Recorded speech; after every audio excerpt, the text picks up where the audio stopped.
Prachadine Nirvishesha Sunyavadi Paschatya Desatadine Jaya Sri Krishna Chaitanya Prabhu Nityananda Shri Advaita Gadadhar Shivasadi Gaura Bhaktivinoda Hare Krishna Krishna Krishna Hare Hare Hare Rama Rama Rama Hare Hare. Reading this morning from Canto 1, Chapter 8, text number 4. Narayanam Namaskritya Naram Chaiva Narottamam Devim Saraswatim Vyasam Tato Jayamudirayat.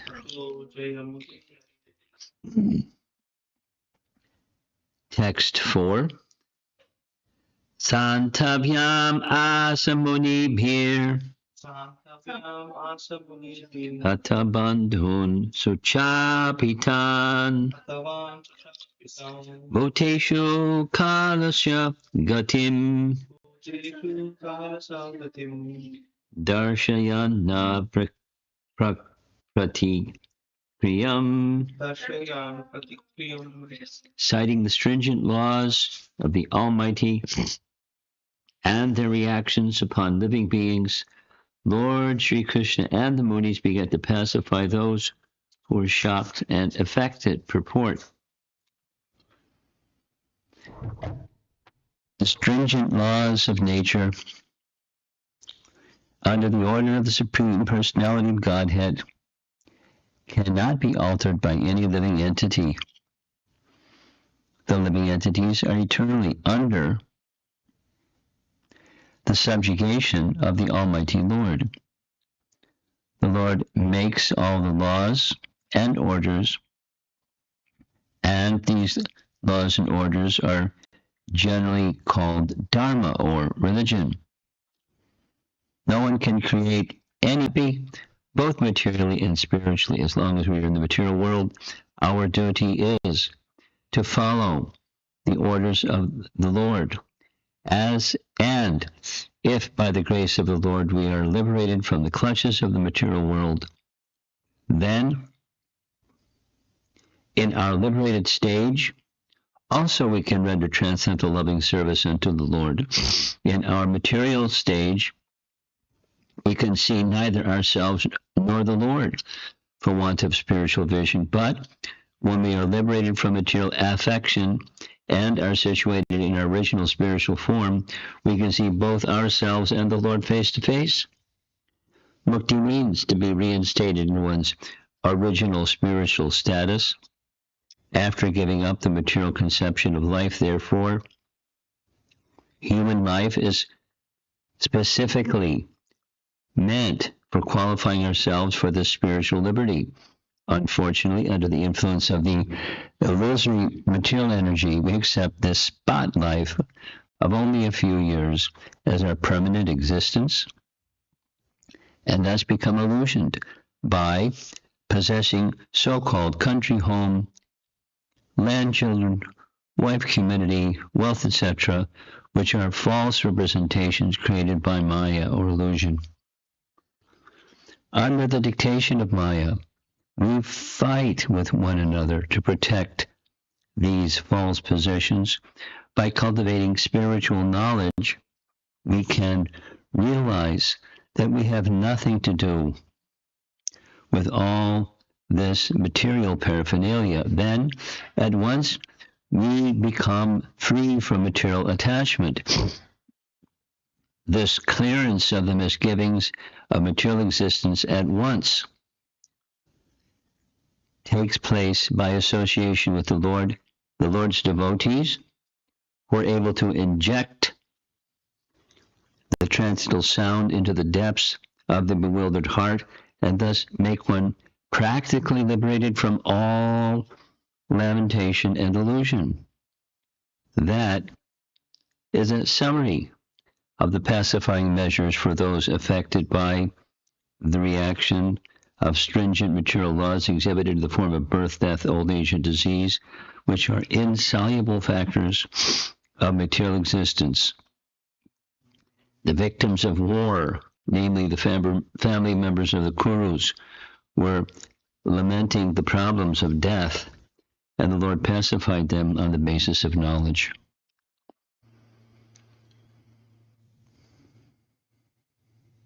So reading from the beginning part of chapter 8,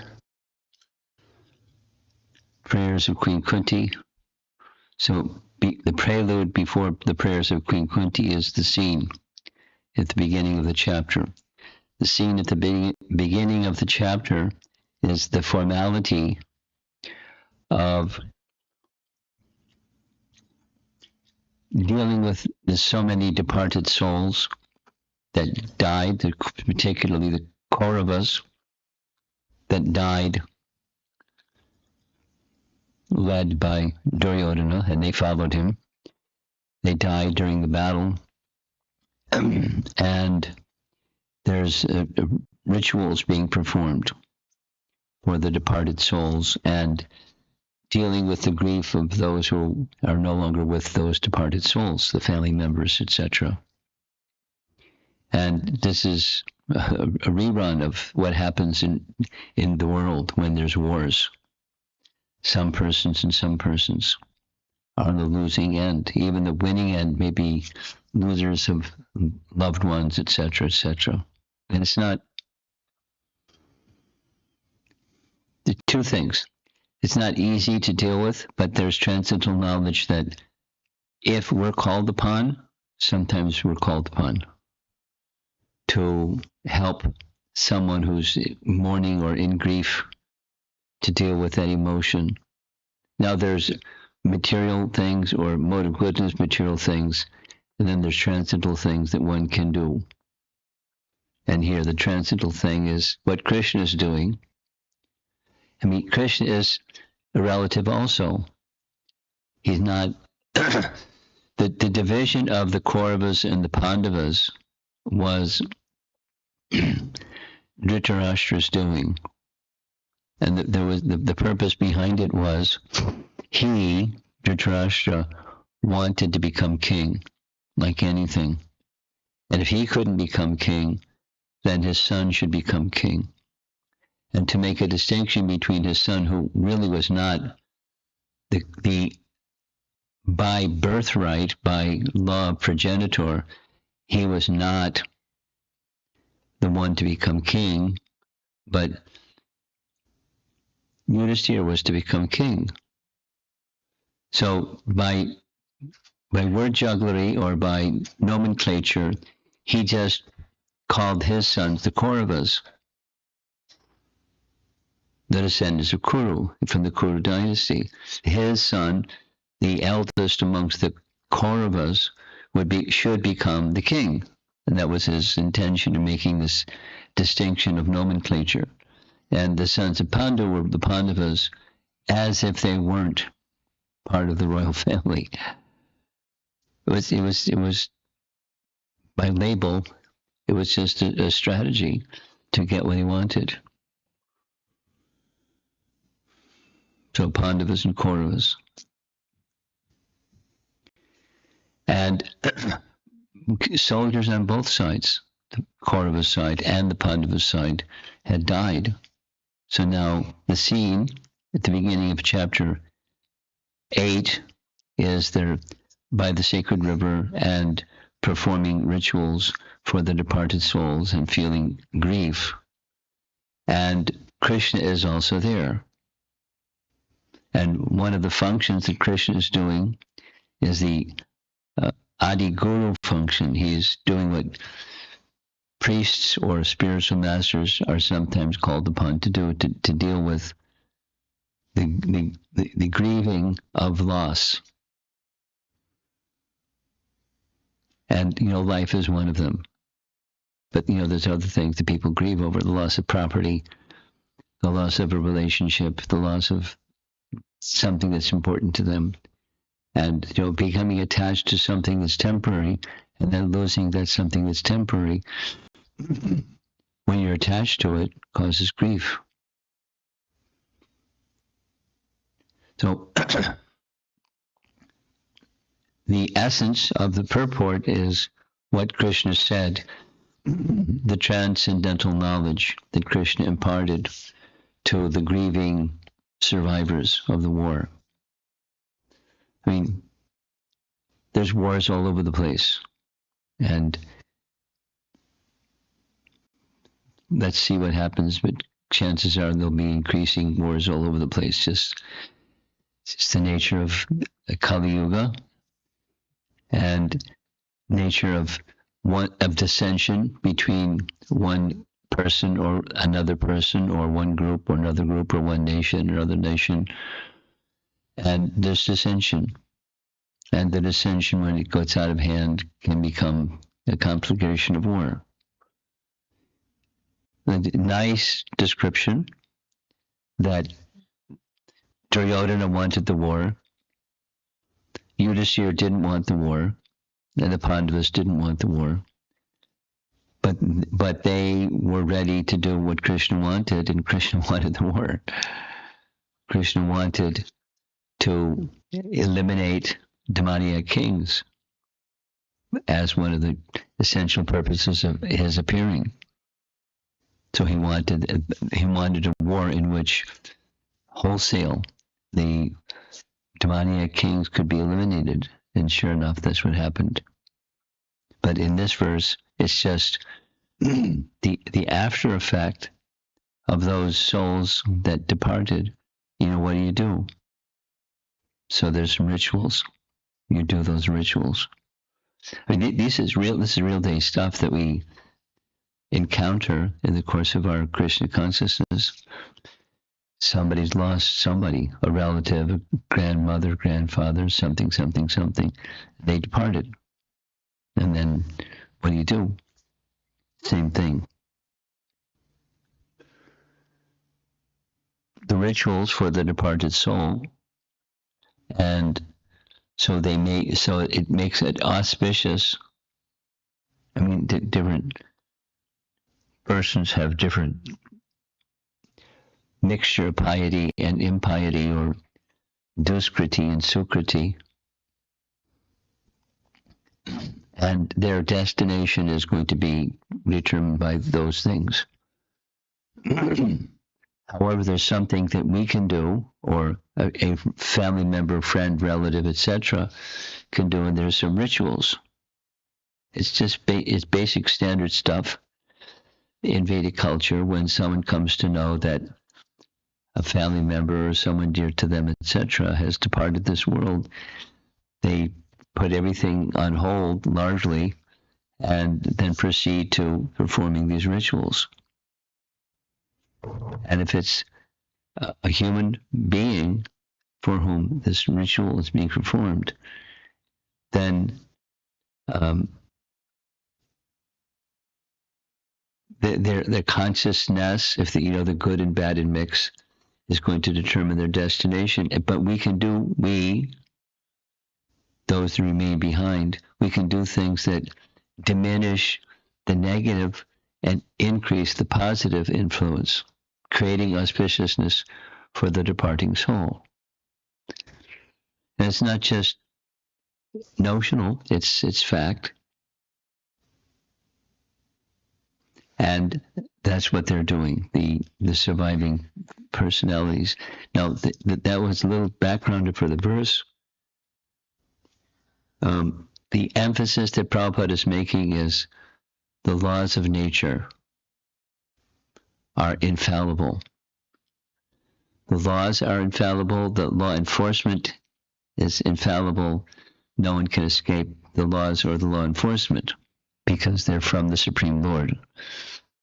And because they can't escape them, when they violate those laws, then the consequences are theirs. But they created Sadasadyoni Janmasu. Purushak Prakriti Sohi Bhunkte Prakriti Jan Gunan Karanam Guna Sangosya Sadasadyoni Janmasu. Living entities are the architects of their own good fortune, ill fortune. And the laws of nature, the 2 points in the purport, the laws of nature don't change.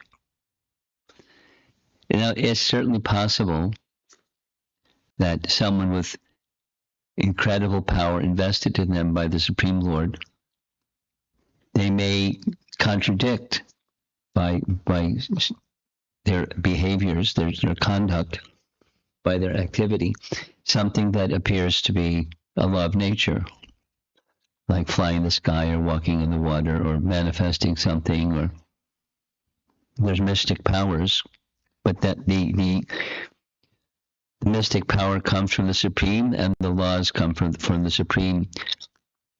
The consistent advice is follow the laws of the Supreme. Perform your prescribed duty and always think of me. That's what Scripture recommends.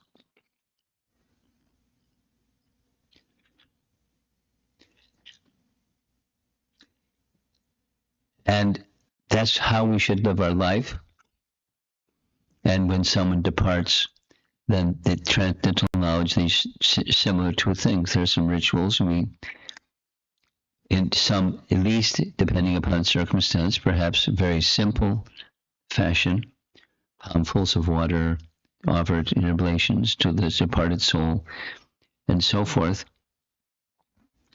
There's procedures that make the transition or transit of the departed soul more smooth or more auspicious than whatever the good favor or ill favor of the Supreme Lord is upon that living entity. So, in other words, we're not the departed soul, but there's something we can do that can assist the journey. And then the transcendental knowledge is the laws of nature are irrevocable. And one of those laws is anything that's born must die. So no cause for lamentation. A wise person doesn't lament for the living or the dead. So yes, the elevation of it doesn't necessarily make the pain go away just by saying those things. But when consciousness becomes a little elevated, if consciousness becomes a little elevated, the pain of loss can diminish. Because transcendental knowledge means what's really important is transcendence. Starting with who we are and who is the Supreme and what's the relationship between us and the Supreme. Step by step. So transcendental knowledge means moving our consciousness or the consciousness of those who we're in touch with, moving in the direction of transcendental conception of self, knowing who you really are. And when the covering is torn or damaged or destroyed, there's emotion of sorrow or misfortune or something. However, despite all of that, death comes, and there's transcendental knowledge to help ourselves or help others become accepting of the temporary nature of the world and the eternal position of the soul, and encourage, rather than like unlimited lamentation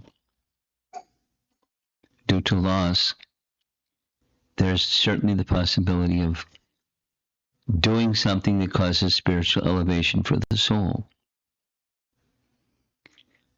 In other words, self-centeredness, another way of saying the same thing.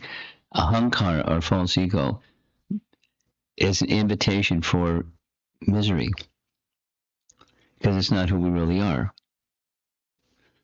And happiness may be possible in understanding who we really are, or living our life in connection with who we really are. But supposing people don't know that.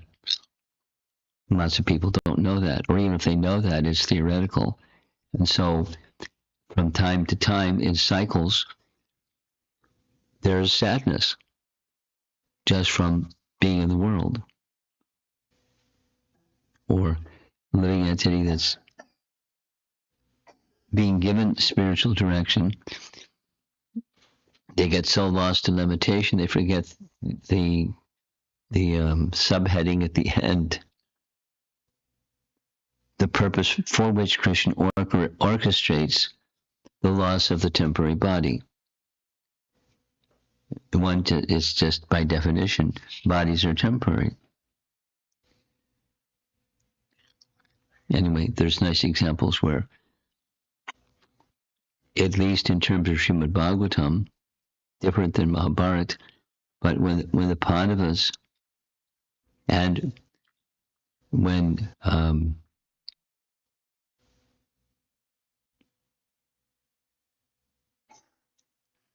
other associates of Krishna take shelter of Krishna, anyone take shelter, us can take shelter of Krishna. The principles that Krishna spoke here apply to us. You take shelter of Krishna, then there's the possibility of going beyond the lamentation, seeing the nature of the temporary, nothing to lament over something, now you see it, now you don't. It's temporary. And instead turning one's attention to the eternal. No, so little ceremonies or pacifying persons who are grieving over the loss of a loved one, turning attention to the spiritual conception of self and the spiritual conception of life in general.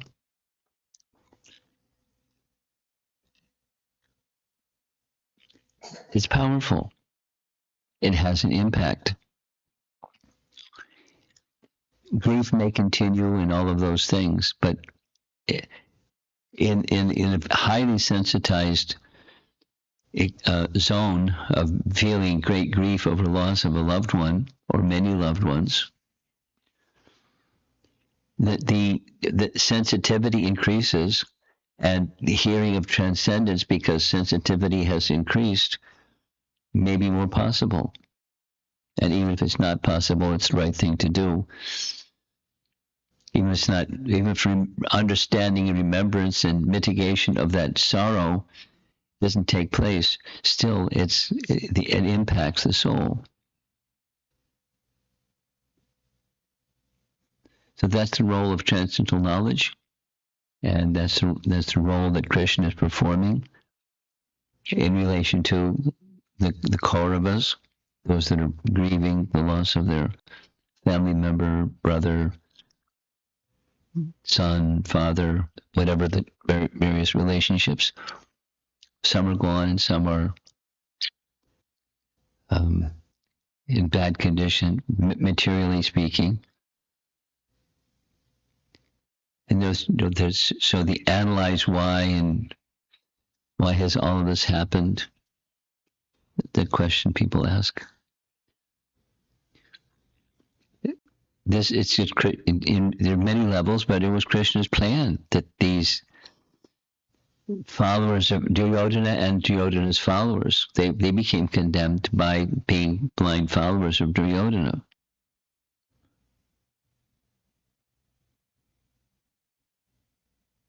And so there's consequences, because Duryodhana was a bad guy. And they're following Duryodhana, so they're implicated also. All the family members and so many others.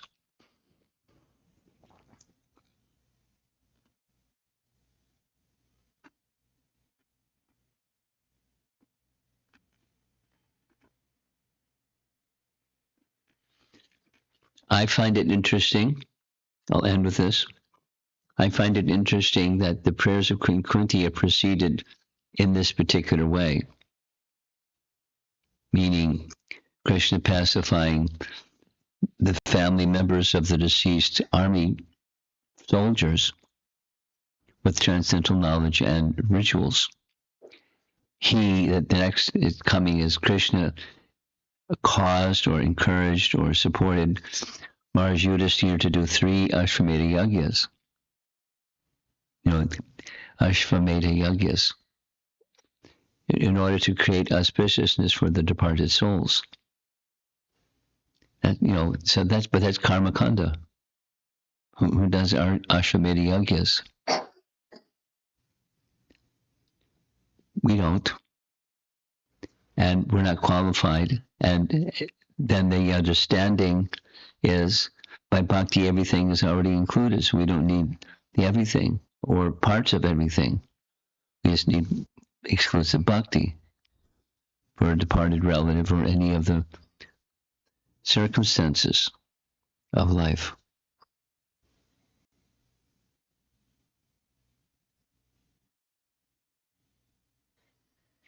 Let's see if there's some discussion. Hey, Krishna. Yes. So just had a question. Maybe the many devotees might have asked this question before. So we understand that as a Vaishnava, we have to perform the final rites, and then Yes. have to do all the kriyas for a year, because it is said that it takes a year for the soul to take another body, if I'm not mistaken. So the first year's rites should be done mandatorily. After that, it is optional. So my question is, um, I mean, like the relatives and the family members around, and also, I mean, they are following a different path towards God. So as per the Vedas and the Shastras, they are saying that the soul travels to the sun planet, and some souls will stay in the Pitraloka. So you have to do your yearly duties regularly. You cannot give up on that, claiming that you are now a Vaishnava, so the soul will take care of its own, the ancestral soul. So how should we go about that? It depends on faith. Just this morning, I was listening to Prabhupada lecturing Chapter 5 Bhagavad Gita, explaining, the principle of faith. Shraddha Shabde, Vishwas Kahe, Sujata Nishchaya, Krishna Bhakti. So by the emphasis is confidence in, if I do one thing, all other things are accomplished. And that one thing is Krishna Bhakti. Or, it's another way of saying water the root of the tree, and all the branches, twigs, leaves, flowers, fruits, everything gets nourished from the root. So it depends on one's faith.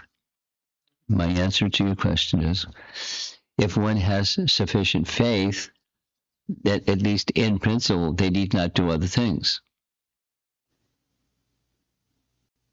It's not like, the soul is going to be in limbo somewhere because you didn't do the rituals. You do one thing and everything is taken care of. That's if one has sufficient faith. Shraddha, Shabde, Vishwas. Vishwas means full confidence. It's basically faith. And then, so depending, one may, in addition, do other things, and not because just in case Krishna went to sleep or checked out or something, but it may have to do with faith, and it may have to do with relatives who think this is important, and therefore you do that which relative feels important, although Krishna Bhakti is sufficient. So there may be different reasons why something in addition to Mam Ekam Sharanam. But that's what Krishna says what he means, and he means what he says. So it depends on faith. So let's say we have faith, but is it right for us to still do it to please family members? Well, yes. And when doing so to please family members, it's not just to please family members. Because the family members may understand or may not understand. But the devotee who does this because family members will be upset or, disturbed or criticize Krishna and Krishna Bhakti because you're not doing the rituals. If you take that position, then it's that Krishna should be pleased. That is to say, these rituals are Vedic. And where do the Vedas come from? From Narayan. So I'm honoring that which Narayan has given for the departed soul. But it's not for the family members, it's for Krishna, the source of the Vedas. If I do.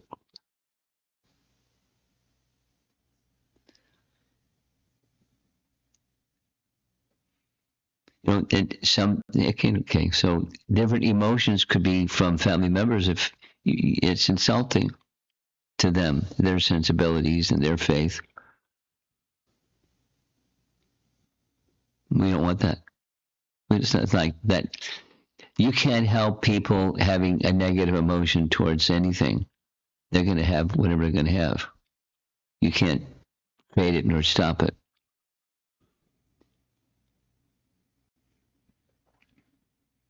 Okay.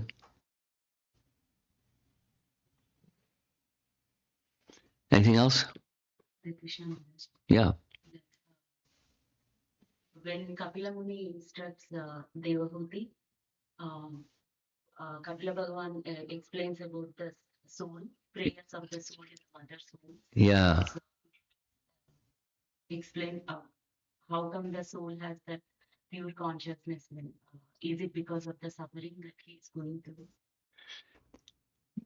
Let me reply to your question this way.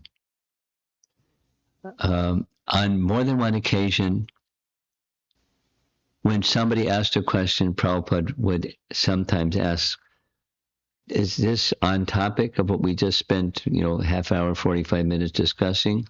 And if the answer is no, it's not on topic, then Prabhupada would say, because he knew, but he would say, please make your questions on topic because the force of everything that we've spent half hour, 40 minutes doing will be lost going into some other topic. So I have kind of taken that policy. I don't mind other questions, but maybe another time, because the force of the main topic is then diffused. It happens. And then the next and the next and the next, and it's all becomes watered down. Yes. So before, when my parents passed away, at that time I was not a Vaishnava at that time. Okay. So we went to Rameshwaram after 1 year, to do the rituals and all. Fine. So at least in where I'm from, they say once you do that in Rameshwaram, you don't need to do it every year. Okay. The rituals. So I don't do it, but my sister does it. So is that a correct? Well, again, it's a question of faith. And faith depends on the authority that you hear from. So then, is the authority that your sister is hearing from, does the authority that your sister is hearing from got the right picture? Or it's just the authority that your sister hears from doesn't have the right picture, but she does it anyway because just in case or something. Now, I'm not enough in knowledge of rituals to say yes or no. And if she's happy, there's no harm. There's no loss by doing every year. And my understanding is your understanding. It's sufficient. What you're doing is fine, and what your sister is doing is fine, although they're different. Because it's according to faith. Faith in what? In your case, the faith is just this one thing. But and now you're in a Vaishnava, so we understand one thing takes care of everything. It's not like become lazy. But then the focus is on the one thing. When you're doing this thing now, today, and then tomorrow and the next day, it's Mame Kam Sharanam. And everything is accomplished. Now, Chaitanya Mahaprabhu performed the Shraddha ceremony for his father. And, what to speak of, he was a Brahmana, and, he had the personality of Godhead.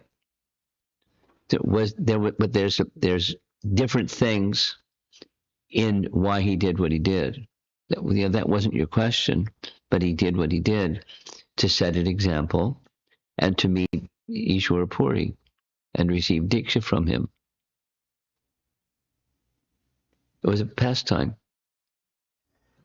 So those that don't have that understanding or faith, they can do no harm because it's Vedic. But those that are Vaishnavas, Mami Kam Sharanam, that's what we need. And that's what we do. Again, it's not in a lazy position. I'll just skip all the other things that everybody else does because I'm now a Vaishnava. But in principle, everything that we do, that's following in the line of disciplic succession, and I at least strive to give exclusive attention and devotion to that something. I try to do that. I'm not there yet, but I try to do that, and Krishna accepts.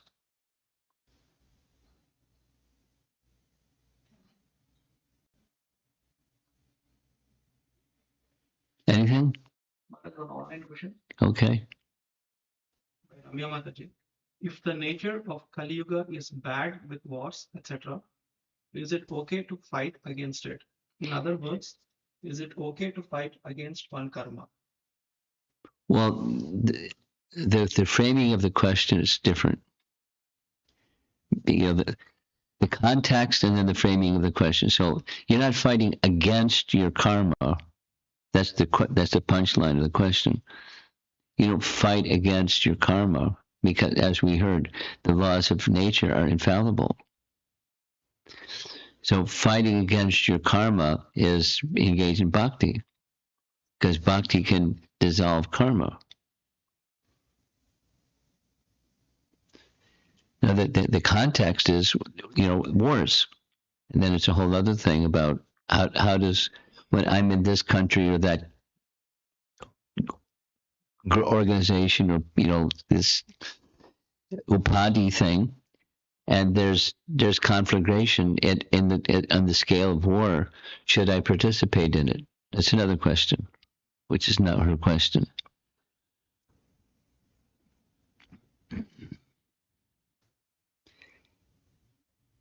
There's a popular and there's unpopular. I raised a question both to Niranjan Maharaj and to the regional supervisor in the Ukraine, whose name is escaping me right at the moment. And what do you advise the Ukraine devotees, or in Niranjan Maharaj's case, he's the GBC also in Russia? What do you involve? Do you encourage them to take part in war? And they both said it's a hot topic. And it's, their position is not the popular position. The popular position is, fight. Both from the Russian side, Russian devotee side, and from the Ukraine devotee side. So it's a hot topic. But both are of the position that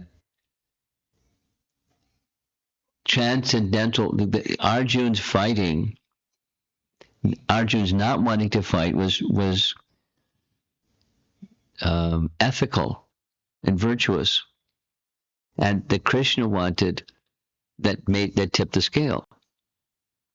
So where is that Krishna wanted circumstance in modern war. Zero. Or minus.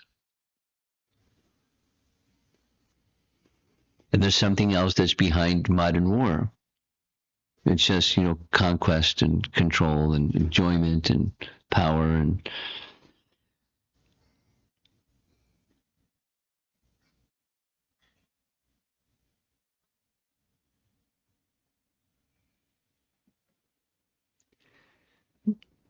so that wasn't her question. I mean, that wasn't the frame of the question.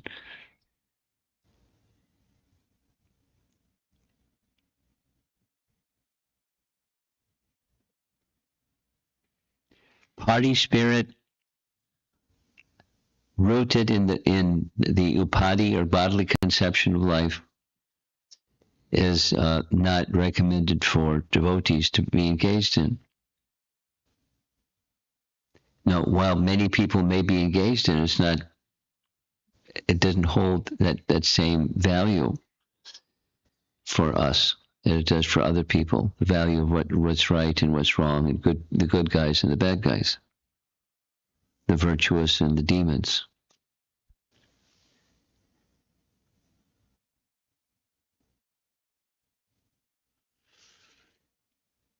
Anything?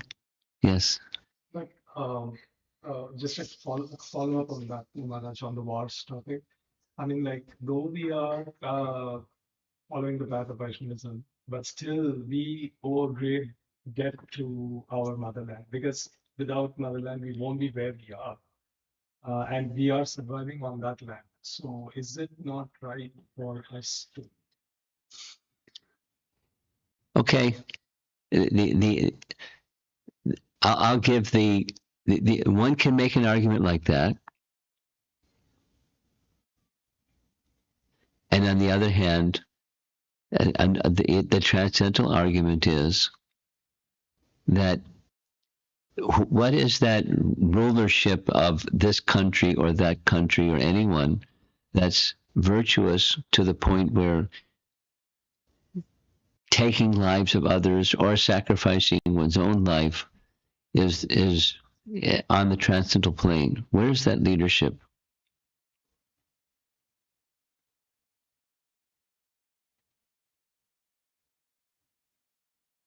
I mean, so it's, for example, you're speaking motherland. We all have mothers and fathers aside from motherland, and should we be protective of and respectful towards all of these? The very next purport, I invite you to read it. Text number 5 from chapter 8, Canto 1. In the glorious days before the advent of the age of Kali, the Brahmana cows, women, children, and old men were properly given protection. Now, it doesn't say your country, but these 5 are given protection. So if there's an aggressor, in laws of Dharma, if there's an aggressor comes with a lethal weapon, then that the principle of nonviolence is to contain that person. You become a pacifist if someone is approaching with a deadly weapon, or a woman, or a child, or an elderly, or someone is being harassed. You don't stand to the side. I'm nonviolent. So protection may require violence. There's a Vedic principle that says some depending on circumstances, and other details, there's something to be considered. But in principle, because it's motherland, it depends on the circumstances. The leaders of one's motherland may be out to lunch.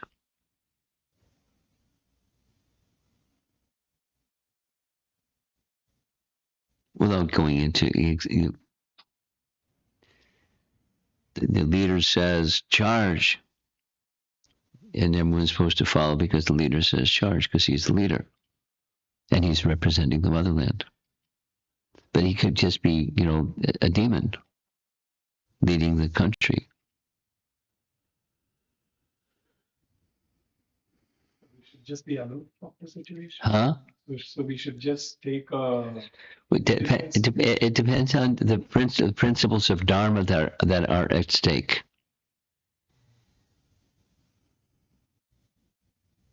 And the qualification of the leader of the principle of Dharma.